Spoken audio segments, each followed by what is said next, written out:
벌써 벽에 캘린더가 이제 한 장이 달랑 남아 있습니다. 오늘 마지막 달 첫째 주일인데 우리 끝까지 충성하시고 또 마무리 주 안에서 잘하는 연말이 되었으면 좋겠습니다.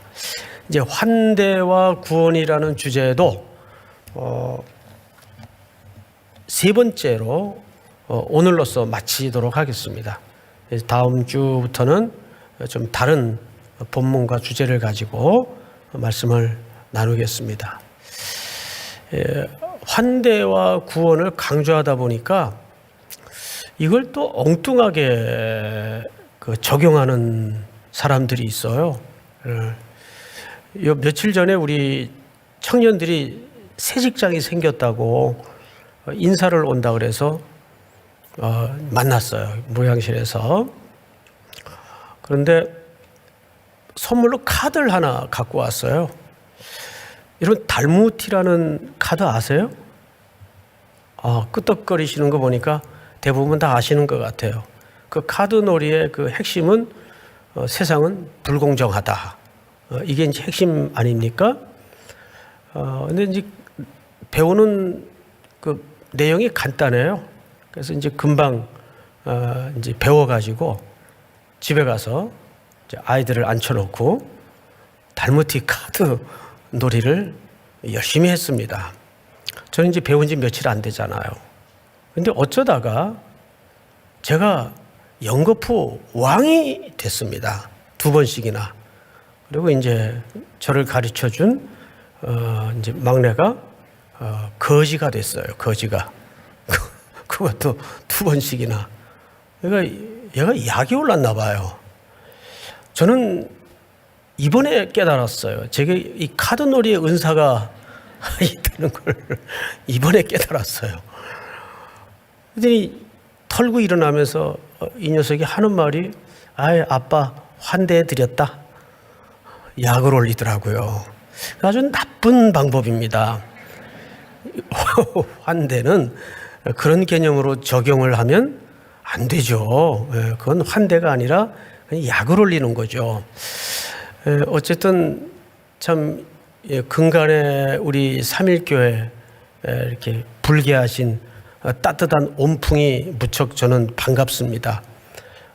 참 모두가 힘든 세상을 살아가고 있는데 여러분들이 있든 없든 마음을 낮은 곳으로 기울여 주시고 또 액수의 많고 적음을 떠나서 나누고자 하는 그 헌신에 모아진 모습들을 볼 때 참 기쁘고 감격스럽습니다.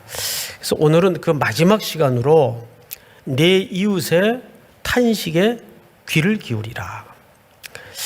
사실 이 제목은 제가 이렇게 창안한 제목은 아니고 어느 책 제목을 그대로 카피한 겁니다. 이 책을 누가 썼는가 하면 라벨이라는 분하고 이분은 목회자예요. 현재 미국의 목회자이시고 또 공전대 한 분은 던 골든이라는 분인데 이분은 구호단체에 사실상 그 어려운 국가의 선교사로서 이 구호단체를 다니면서 운영하시는 분이고 각 나라의 지역교회들에게 이 어려운 일에 좀 동참을 호소하는 그 역할을 하시는 분입니다. 그리고 이분들이 이제 쓴 책이 우리나라 말로 번역된 제목입니다. 원 제목은 이게 아니에요. 내 이웃의 탄식에 귀를 기울이라. 근데 원 제목을 사실 좀 그대로 번역을 했으면 좋았을 뻔했다라는 아쉬움이 묻어납니다. 원 제목이 뭐냐면 예수께서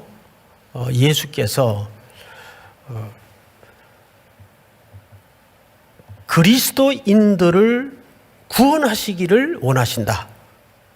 좀 제목 자체가 굉장히 도발적이죠. 예수께서 그리스도인들을 구원하시기를 원하신다. 그리스도인들을 뭘 구원할 게 제3 필요할까?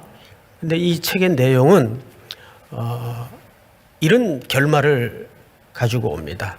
이미 오늘날 현대교회와 그리스도인들은 철저하게 세속화의 본부인 애굽처럼 애굽화되었다.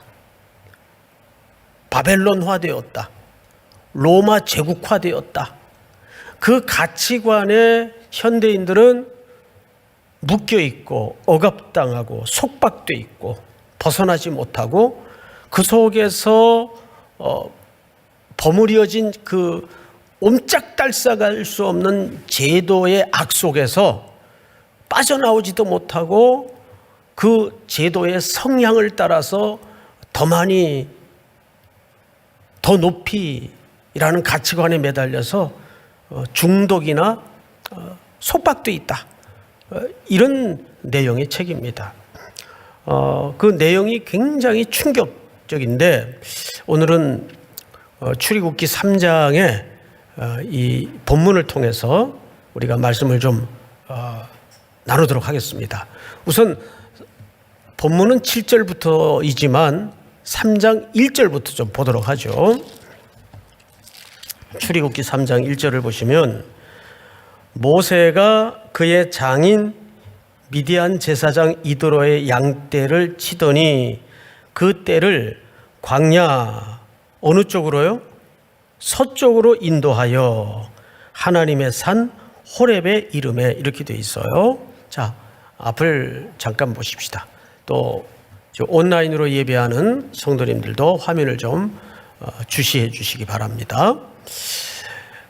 성경 기자가 유독 여기에 방향을 표현했어요. 그렇죠? 어느 쪽으로요? 서쪽으로 양떼를 인도했다. 서쪽으로. 그리고 굳이 뭐 전부 벌판이고 광야인데 방향을 표기할 이유가 있었을까? 이유가 있길래 썼겠죠. 그렇죠? 그래서 우리는 이 서쪽이라는 의미가 담는 구속사적 그 출처를 좀 성경에서 만나볼 필요가 있습니다. 여러분 창세기 3장을 한번 같이 보십시다. 제가 좀 읽겠습니다. 여호와 하나님이 범죄한 인류의 상황을 지금 설명하는 거죠. 여호와 하나님이 에덴 동산에서 그들을 내보내요. 이렇게 쫓아냅니다. 그리고 그의 근원이 된 그 땅을 갈게 하시니라. 그러고 나서 이제 다음 절을 잘 보세요. 이같이 하나님이 그 사람을 쫓아내시고 에덴 동산의 어느 쪽입니까? 어느 쪽이에요? 동쪽은 어느 쪽에 반대죠? 서쪽에 반대죠. 그래서 에덴 동쪽으로 쫓아내요. 에덴의 동쪽. 이런 단어 들어보셨죠? 표현. 그 그룹들과 두루 도는 불칼을 두어 생명나무의 길을 지키게 하시니라. 자, 인류는 에덴 동산에서 처음으로 쫓겨났던 방향이 동쪽입니다. 그리고 그 동쪽으로 흘러간 인류는 무슨 일을 다음 장에서 벌이는가 하면 4장을 한번 보십시다. 가인이 그의 아우 아벨에게 말하고 그들이 들에 있을 때 가인이 그의 아우 아벨을 쳐 죽이니라. 인류 최초의 살인이 일어나요. 서열의 힘에 따라서 가인이 형인데 아벨을 죽여요. 그래서 아벨이라는 이름 자체는 뜻밖에도 허무하다, 공허하다 이런 의미를 담고 있습니다. 자, 그리고 그 다음 절을 한번 보십시다. 여호와께서 가인에게 이르시되 네 아우 아벨이 어디 있느냐? 하나님의 질문이었어요. 쫓겨난 인류를 향한 하나님의 첫 번째 질문이 네 아우 아벨은 어디 있느냐? 그러자 그 쫓겨난 인류의 대표격인 가인이 대답이 뭐냐 하면 내가 내 아우를 지키는 자니까. 내가 알지 못합니다. 내가 내 아우를 지키는 자니까. 거짓말이죠. 자기가 죽였는데 왜 몰라요? 그리고 더 기막힌 답변은 내가 그 녀석을 내가 보호하는 자입니까? 지키는 자입니까? 하나님 앞에 고개를 들고 대들어요. 그리고 인류는 노아 홍수를 통해서 도무지 하나님이 그 인류의 악을, 창궐되는 인류의 모순을 볼 수가 없어서 물로 심판을 합니다. 심판 후에 건짐을 받은 노아의 후손들은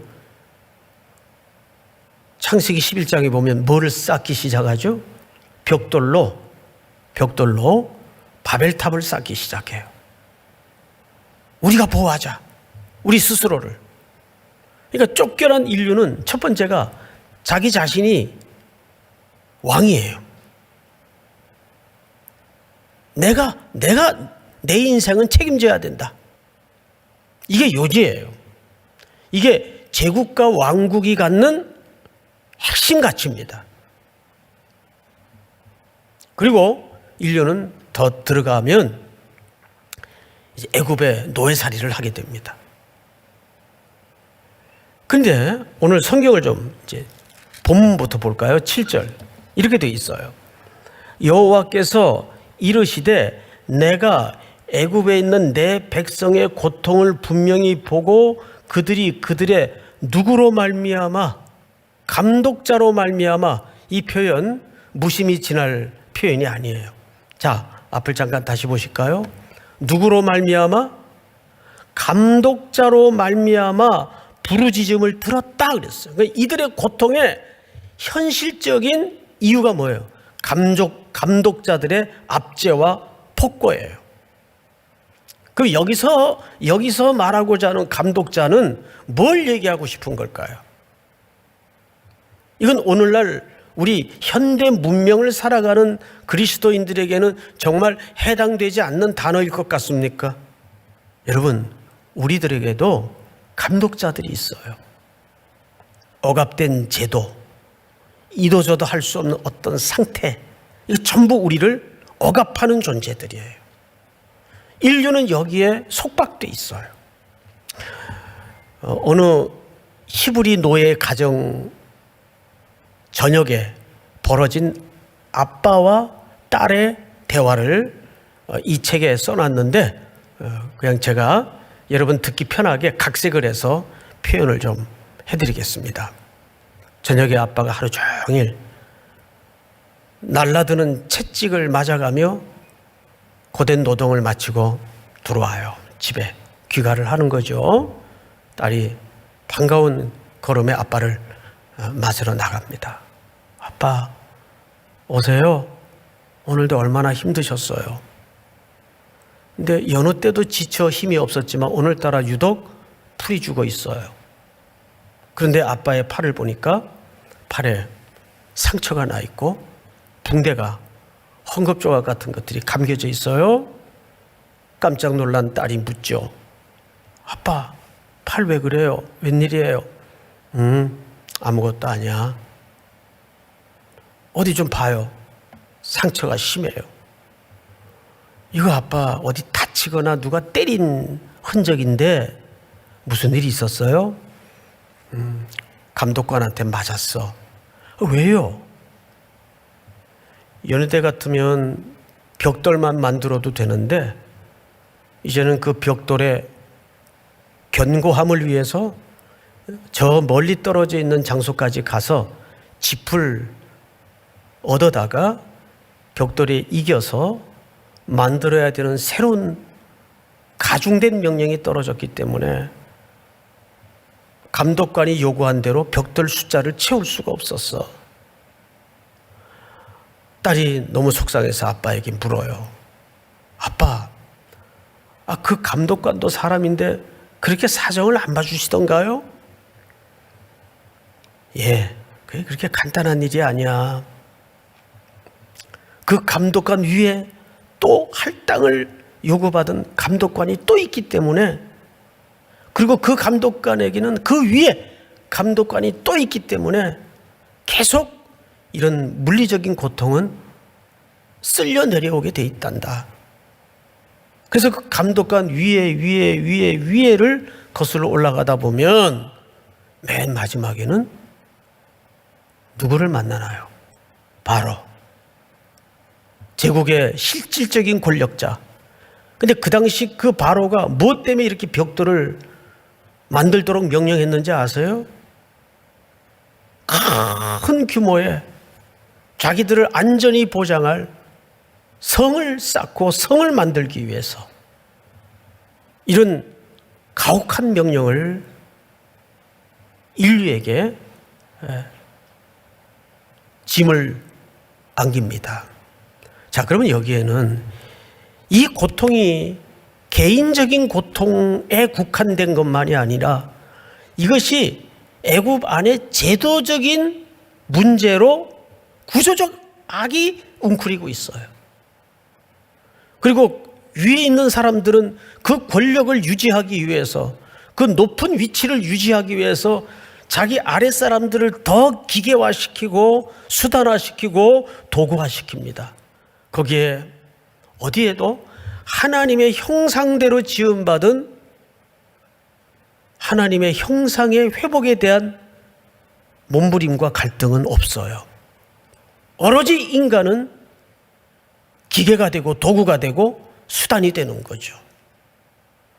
이것을 월터 브루그만이라는 유명한 구약학자가 안식일은 저항이라는 책에서 이렇게 설명을 했어요. 이런 얘기를 합니다. 인간은 안식을 잃어버리고 그 안식을 잃어버리는 순간 문명의 부속품이 되었다. 그런데 이런 상태가 오늘날 우리에게는 무관한 이야기일까요? 아니에요.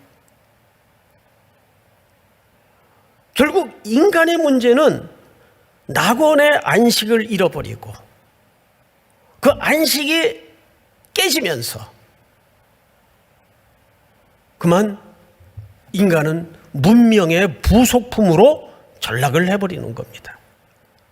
사실 지금 애굽에서 신음하고 고통하고 있는 이 히브리 노예들의 상태는 그것을 암묵적으로 고발해주고 있는 내용이에요. 오늘날 우리 주변에도 보면 힘없는 청년들, 힘없는 노동자들이 그냥 이 시대의 부속품이 돼 있어요. 어쩔 수 없는 상황이에요. 과연 네가 게을러서 그래, 네가 노력 안 해서 그래, 그들의 책임으로만 떠안길 문제일까요? 그건 매우 잘못된 생각입니다. 적어도 우리는 그들의 그 땅에서 부르는 피의 소리를 들어야 돼요. 창세기 한번 맞아볼까요? 4장 보시면 이렇게 돼 있어요. 이르시되 네가 무엇을 하느냐? 네 아우의 피소리가 땅에서부터 내게 호소하느니라. 여러분 그 탤런트 차인표 씨 아시죠? 그분이 몇 년 전 어느 프로그램에 나오셔서 이런 얘기를 하더라고요. 사회자가 물었어요. 어떻게 이렇게 마치 그 구제와 구호가 본업인 것처럼 모든 재정과 모든 인생의 시간을 그렇게 쓰게 되었습니까? 라고 그 동기를 물었어요. 그랬더니 자기 어릴 적에 그 기억 한 편을 소개하는데 참 몇 년이 지났는데도 잊혀지질 않아요. 어린 시절에 이제 몇 살 터울 되지 않는 동생하고 집에서 놀다가 그만 동생이 창고에 갇힌 겁니다. 여기 락이 고장이 난 거예요. 갇혔어요. 근데 어린 자기도 그걸 어떻게 할 수가 없는 거죠. 동생은 안에서 겁에 질리고 깜깜하고 무서워서 소리를 지르는데 자기가 어떻게 할 수가 없는 거예요. 그런데 그것이 반지하 창고이기 때문에 그 창고에 들어가면 이 지붕하고 맞닿는 즈음에 찢어진 창 하나가 나 있어요. 근데 사람이 들어갈 수도 없고 나올 수도 없는 크기예요. 그래서 밖으로 나가서 그 창문 안으로 들여다보니까 동생이 막 절규를 하고 있는 거예요. 자지러지고 있는 거예요. 자기는 그 창문을 어떻게 할 수가 없어요. 창문은 굳게 닫혔고. 그래서 자기가 그때 할 수 있는 것은 지나가는 누구라도 이 상황을 좀 알리기 위해서 그냥 비명을 지르고 소리를 지르고 울 수밖에 없었다는 거예요. 여기 사람이 갇혔어요. 사람 좀 살려주세요. 그 너무도 무서웠던 어린 시절의 짧은 기억 하나가 평생 자기를 어디로 내몰았는가 하면 어려운 현장, 절망스러운 현장, 기맥힌 위급한 현장을 볼 때마다 견딜 수 없는 마음을 가지게 해서 자기는 지금 이것이 대단한 수고가 아니라 이 세상을 향해서 여기 사람이 죽어가요. 여기 큰일 났어요. 조그맣게 메가폰을 잡고 소리치고 있는 정도밖에는 아니라는 거죠. 예, 그렇습니다. 누군가 소리라도 질러야 될 거 아니에요. 하나님의 존엄한 형상대로 지음받은 사람이 지금 갇혀있고 사람이 억압당하고 사람이 죽어가는데 그것이 자기 인생의 길을 바꿔놨다는 거죠. 즉 하나님이 여기 보시면 7절에 여호와께서 이르시되 내가 애굽에 있는 내 백성의 고통을 분명히 보고 그들의 감독자로 말미암아 부르짖음을 듣고 그 근심을 알고 그랬어. 이 감독자, 이건 개인이면서 동시에 구조적 악이에요. 이것은 개인에게만 그 책임을 떠넘길 수가 없는 문제예요. 권력을 가진 자나 이 세상에 불을 거머쥔 자들은 그걸 유지하고 그것을 지키기 위해서 더 많은 사람들을 수단화시키고 더 많은 사람들을 도구화시키고 더 많은 사람들을 무자비하게 학대합니다. 그런데 오늘날에는 그렇게 노골적으로는 하지 않지만 교묘하게 하죠. 자본주의라는 논리 아래 교묘하게 하죠. 거기에 없는 자들은 이도저도 어쩔 수가 없는 상태에 내몰린 사람들이 너무나 많아요. 근데 여러분, 그런데 이렇게 구원받은 히브리 노예들은 가나안 땅에 들어가서 인도받아서 점점 어떻게 됩니까? 기가 막히게도 다시 애굽화가 돼요. 그리고 그 애굽화의 정점이 솔로몬 왕국입니다. 말을 팔고 사는 장사를 하게 되고 군비 확장을 하고 은금을 전부 방패로 만들고 돈짓을 하는 거죠.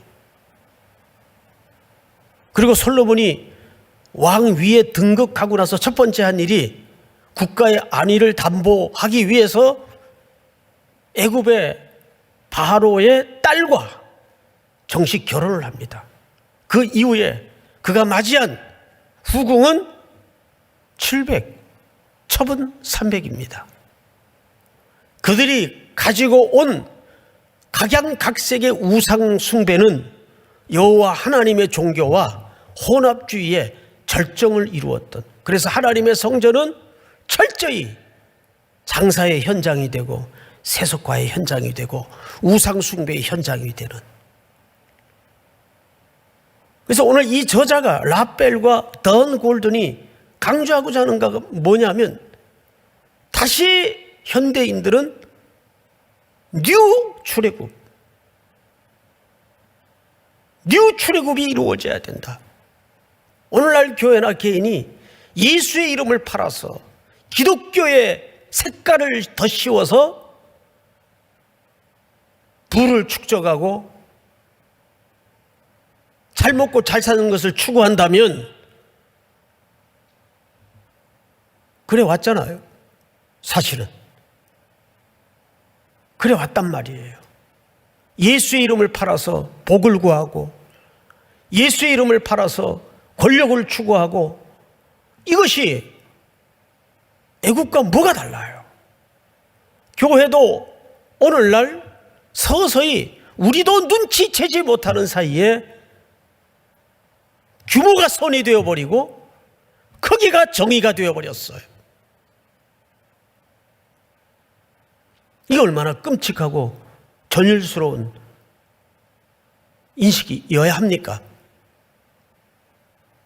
사랑하는 형제자매 여러분, 지금 이 코로나19라는 팬데믹 상황 속에 하나님이 이 시대 교회에 주시는 깊은 묵상의 과제가 하나 있어요. 무엇이 진정한 뉴 출애굽이어야 하는가? 내 안에, 교회 안에 이 세속의 바벨론의 가치, 로마 제국의 가치를 걷어내야 돼요. 로마 제국하에 그 시대의 정의, 그 시대의 선은 뭐였습니까? 힘이었어요. 규모의 싸움이었고 크기의 싸움이었어요. 제국의 이름으로 벌어진 악들이 얼마나 많습니까? 그러기 위해서 우리는 세 가지를 좀 유념해야 될 것 같아요. 첫째는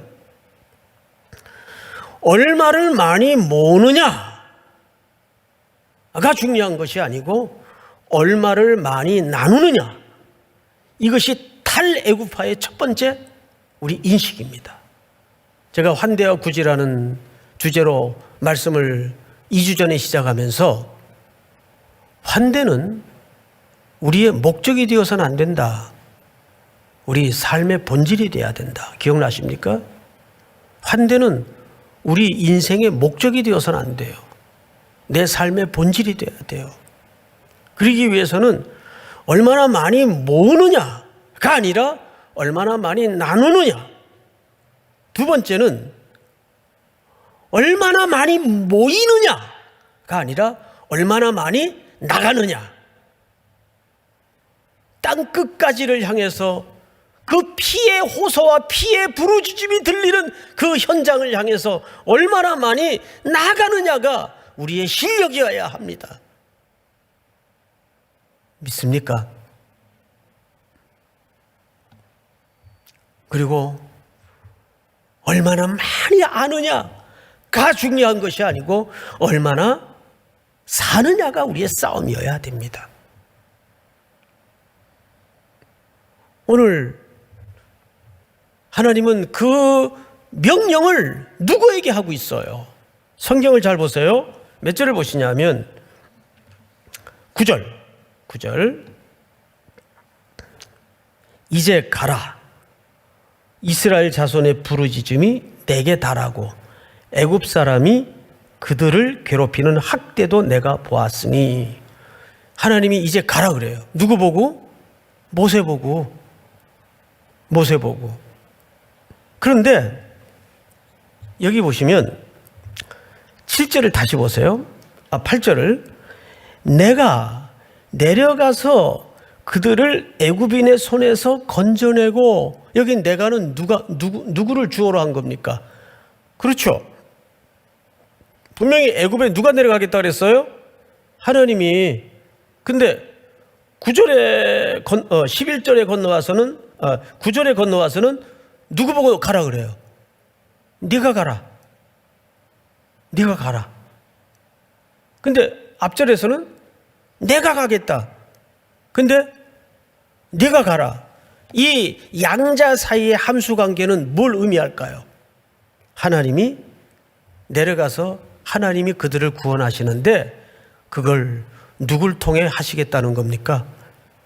이스라엘을 통해, 모세를 통해 하시겠다는 거예요. 하나님이 이 탄식으로 가득한 여기저기서 피의 소리가 난무하는 이 즈음에 내가 이 탄식의 소리를 듣고 있다, 알고 있다, 보고 있다. 그들을 구원해야 되겠다. 내가 내려갈 것이다. 근데 네가 가라. 그러면 여기에는 언어로 표현하지 않는 약속이 있단 말이에요. 내가 너와 함께 할 것이다. 근데 모세는 뭐라고 대답하죠? 모세는 이렇게 대답합니다. 11절 모세가 하나님께 이르되 내가 누구이기에 바로에게 가며 이스라엘 자손을 애굽에서 인도하여 내리이까. 자, 앞을 보실까요? 모세의 대답이 뭐예요? 내가 뭔데 그 일을 합니까? 이 지푸라기 같이 이제 나이도 들고 거덜난 인생인데. 놀랍게도 이거는 겸손의 표현이 아니에요. 이거야말로 아직도 모세의 밑바닥에는 애굽파가 거두어지지 않았어요. 그가 모든 걸 가지고 있고 손에 땀이 있고 힘이 있을 때는 그 가지고 있는 것과 지위와 젊음이라는 힘으로 적어도 이 민족은 내가 구원할 수 있어. 구원할 수 있을 줄 알았어요. 근데 그때는 하나님이 꺾어요. 웃기지 마라. 그것 가지고 구원하는 거 아니다. 그리고 40년을 광야의 바람처럼 들풀처럼 돌아다니게 만들어요. 그리고 지금은 아무것도 없어요. 심지어는 모국어조차도 잊어버릴 정도로 흘러가는 뭉게구름과 대화해야 되고 몰려다니는 양떼를 쫓아다니면서 풀을 먹이고 뭐가 남았겠어요? 내가 누구간데라는 말 속에는 이제 아무것도 없는데 이게 어디 사고방식이에요? 이게 여전히 애굽의 사고방식이란 말이 뒤집어 놓고 보면. 그런데 교회 안에도 이런 분들이 더러 있어요. 더러. 이런 연말에 좀 일을 부탁하거나 맡기면 내가 지금 뭐 사업도 잘 안 되고 내가 좀 돈 좀 벌면 그때 좀 빵빵 좀 돈 좀 써가면서 헌신할게요. 아니요. 그런 막말이 어디 있어요. 하나님은 마음만 잡수시면 지푸라기도 붙잡으셔서 바위를 깨부술 수 있는 분이세요. 믿습니까? 네, 이거야말로 애굽화된 모세의 저변의 가치관을 엿볼 수 있는 거죠. 그래서 하나님이 대본에 뭐라 그래요? 내가 갈 거다. 내가 너하고 같이 갈 거다. 내가 너하고 함께 할 거다. 그 약속을 하잖아요. 최근에 우리 교회, 우리 성도님들을 통해서 이렇게 거리의 형제들을 우리 가족으로 맞아들이고 끌어안는 이런 아름다운 모습을 보면서 저는 하나님이 얼마나 기뻐하실까, 얼마나 좋아하실까. 제가 집하고 교회를 왔다 갔다 하다가 잠깐 그 라디오에서 들은 사연입니다. 라디오에서 나온 사연이니까 꾸며낸 얘기는 절대 아니에요. 어느 그 월세로 이제 장사를 하는 분인데 뭐 요즘 뻔하잖아요. 임대료를 좀 몇 달째 못 내고 장사도 안 되고. 그래서 이제 고민을 하다가 집주인한테 문자를 보냈어요. 한 달만 좀 더 참아줄 수 있겠냐고. 너무 장사가 안 돼요. 근데 그 순간 휴대폰으로 띵동 하고 뭐가 들어왔는데 집주인이 문자와 함께 이 사람 통장으로 100만 원을 송금을 한 거예요. 100만 원을. 내가 먼저 사정을 좀 살피고 좀 도와드렸어야 되는데 너무 미안하다고. 우선 장사 안 되는 거야. 온 대한민국이 다 하는 건데 이 돈 가지고 급한 대로 조그만 거라도 좀 쓰시라고. 생활비라도 좀 쓰시라고. 그 주인이 100만 원을 오히려 그렇게 사정하는 분에게 송금을 한 거예요. 아마 3일교회를 다녔던 것 같아요. 에? 할렐루야. 여러분,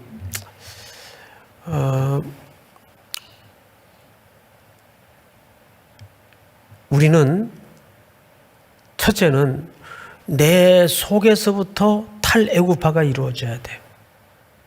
크기, 규모, 세력, 세상의 고지, 이것이 우리가 지향하는 목표가 되어서는 안 돼요.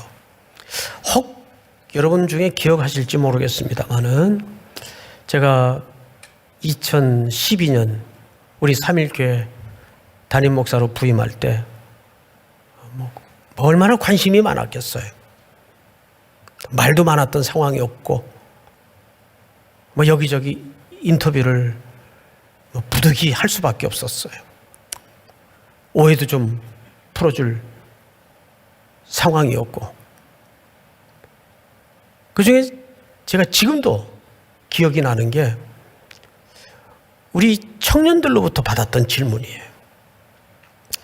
목사님은 이곳에 부임하셔서 제일 우리들에게 뭘 하고 싶으세요? 여청년으로 기억이 되는데 아마 지금도 다니실 거예요, 그분. 두 가지를 답변했던 기억이 납니다.